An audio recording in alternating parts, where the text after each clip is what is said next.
আসসালামু আলাইকুম।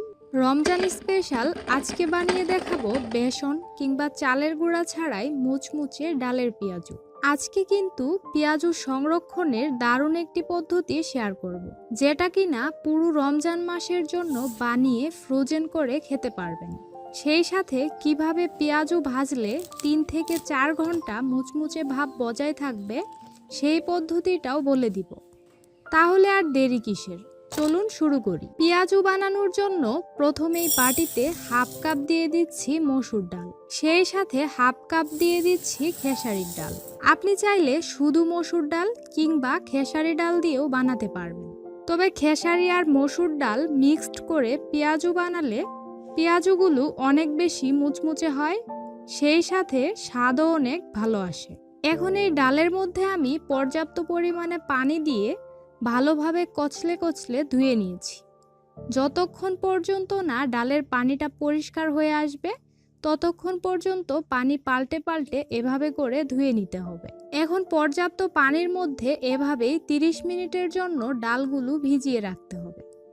দেখতেই পাচ্ছেন ডালগুলো ভিজিয়ে রাখার কারণে ফুলে আয়তনে কিছুটা বড় হয়ে এসেছে।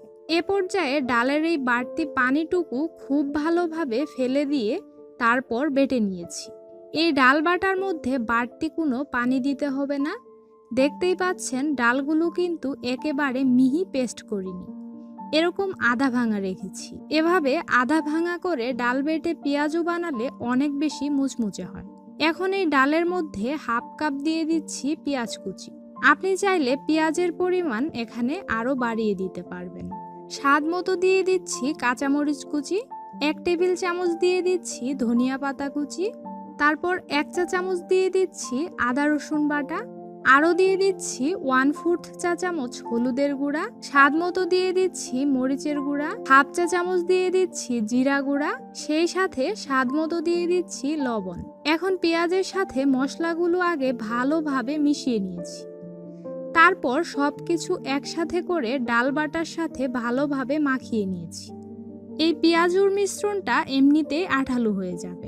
এর মধ্যে বাড়তি পানি, বেসন কিংবা চালের গুঁড়া কিছুই দিতে হবে না। মাখিয়ে নেওয়া হয়ে গেছে। এখন হাতটা পরিষ্কার করে একটু দেখিয়ে দিচ্ছি। এই যে দেখুন, খুব সুন্দরভাবে ডালের মিশ্রণটা দিয়ে পেঁয়াজুর শেপ দেওয়া যাচ্ছে। এভাবে ডাল বেটে পেঁয়াজু বানালে পারফেক্ট মুচমুচে হবে। এবারে চলুন এই ডাল বাটার মিশ্রণ দিয়ে পেঁয়াজু সংরক্ষণে সবচেয়ে সহজ পদ্ধতিটা দেখিয়ে দিই। সেজন্য চুলায় মাঝারি আঁচে তেল গরম করে ডুবো তেলে পেঁয়াজুগুলো একে একে দিয়ে দিচ্ছি।